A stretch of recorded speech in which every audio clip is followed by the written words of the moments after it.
If you want the curb appeal of a maxi scooter paired with the practicality and efficiency expected of a family scooter, it's likely that the Suzuki Burgman is at or near the top of your shopping list. In the roughly 8 years or so that Suzuki has been selling the Burgman in India, it's become a regular fixture on our roads, and for good reason. It's stylish, fuel efficient, practical and reliable. Now recently Suzuki updated the Burgman and has gone through each and every aspect of the scooter with a fine-tooth comb. But have all those changes really altered the core Burgman experience? Now the most obvious change on the latest generation Burgman is its new design. Overall the scooter has become more angular, more svelte, a little more compact in terms of its bodywork. The older one had more bulbous and more rounded design. Relatively speaking, it's not a very big or very bulbous scooter. I particularly like the new design. All the lighting is now LED. I especially like these twin LED headlights. They look very nice, very sleek, very angular. Now Suzuki has given us a top Ride Connect TFT variant of the Burgman to test, and as the name suggests, it has a TFT display. What this top variant also gets is a very convenient keyless ignition system, and all variants of the latest generation Burgman come with a larger 12-inch rear wheel as well as an external fuel filler lid. Now Suzuki has been very clever in that they've been able to give you the same storage space on the Burgman as on the Access, despite this scooter using a 12-inch rear wheel in comparison to the Access's smaller 10-inch unit. How the company has done that is that it has redesigned the crankcase bracket and moved the shock pivot point upward and further back. Therefore, the Burgman and the Access now have the same 24.6 liters of storage. The Burgman also comes with two cubbies. One is enclosed on the left hand side and the other one is open on the right hand side.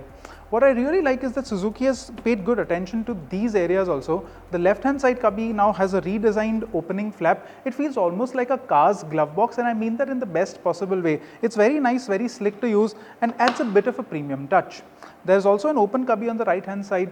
These things are very helpful on a scooter where you have to travel short distances and sometimes carry knickknacks like earphones, keys, your mobile phone, perhaps a power bank and things like that. However, what is a little curious is that the latest generation Burgman doesn't come with silent start and fuel saving start stop tech like on the older spec Burgman EX, which also continues to remain on sale. More on the variants of the Burgman in just a little bit. We'll get on to the mechanical changes that Suzuki has made now, and there are quite a lot of those. They've not chased higher peak output figures. Instead, what the company has cleverly done is move the peak output lower down into the rev range. The exhaust has also been redesigned and is now a more stubby and compact unit. Suzuki has also refined the chassis a fair bit. The company has gone through the frame and has managed to shave 500 grams off its weight, and the company also claims that this scooter's chassis has 25% more torsional rigidity than the older one. In theory, this should give you better straight line stability as well as handling. Now speaking of straight line stability and handling, the Burgman actually feels very nice to use inside the city. Despite its large looks, it's actually fairly light on its feet, very nimble, very agile scooter this is. And that's despite the fact that it's using a larger 12-inch rear wheel and has a longer wheelbase than the Access. It's also a fair deal heavier than the Access. It weighs about 115 kilos. The Access is nearly 10 kilos lighter than it, but you don't really feel that weight whether you're at higher speeds or you're just dawdling around in the city. What's also nice is that the Burgman has a low 775 mm seat height, which will make it easier for shorter riders to get their feet on the ground and be a little confident in maneuvering the scooter. And despite that, the handlebar is set nice and high, and for a rider of my height, I'm 5'11", it doesn't really foul with my knees when making lock-to-lock U-turns. Speaking of lock-to-lock U-turns, the Burgman has a nice tight turning radius. It makes it very easy to navigate out of tight traffic gaps inside the city. Speaking of ergonomics for just a little bit more, the Burgman's ergonomics are quite alright for shorter people, but for taller people like myself, they're not exactly ideal. I think the problem is this low seat. It's not an exactly intuitive riding position, and if you are a taller person, I'd highly recommend you invest in an aftermarket taller seat which raises you up just a little bit. It would be an easy and inexpensive fix in the aftermarket. And speaking of these floorboards, if you can call them that, you'll see a lot of people on the Burgman riding like this pretty much wherever you are. Now, while this is a comfortable riding position, it's only so if you don't encounter bad roads very frequently, because when you sit like this, all the shock of the bad road goes directly to your spine. And speaking of shocks going through to your spine, that's because the Burgman suspension isn't exactly like that of a family scooter. You see, there's a slight taut edge that the Burgman suspension has, say, compared to something like an Activa or an Access. What that does is that it transmits a lot more of the road feedback to you, especially over smaller bumps, but on the flip side, this scooter can shrug off bigger bumps much more easily comparison to the other scooters. And what's also at play here is the larger 12-inch rear wheel. For me, like it was with the Access, the engine remains the star of the show on the Burgman. This is one of the smoothest motors in the business, and between 10 to 90 kph on the speedo, there's no vibration at any single touch point. It really is a delight to use.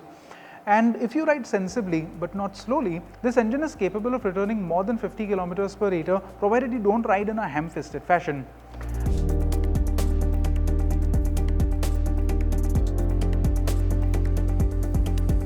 And acceleration is sufficiently quick. Overtakes inside the city don't really need you to wring the throttle to the stop to make quick progress.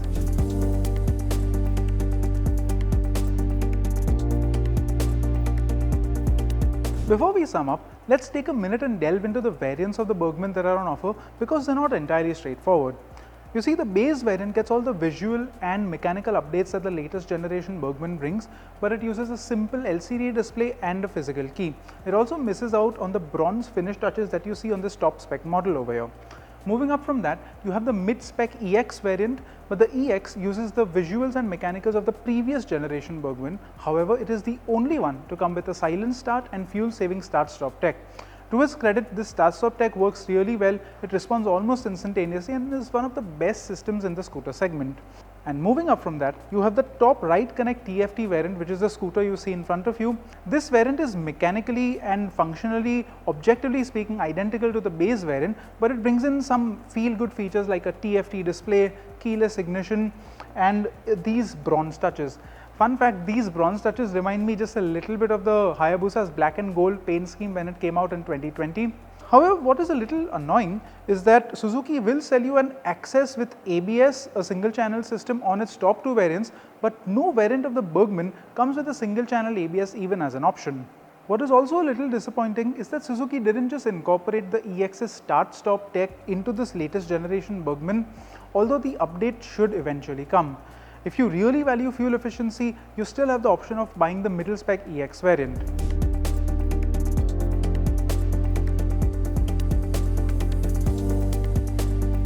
To sum up, the latest generation Burgman, like the latest generation Access, offers you an experience that is largely the same as the older model, but it seems refined and more polished in every area. It's not really a bad thing because the older Burgman already set a pretty high baseline.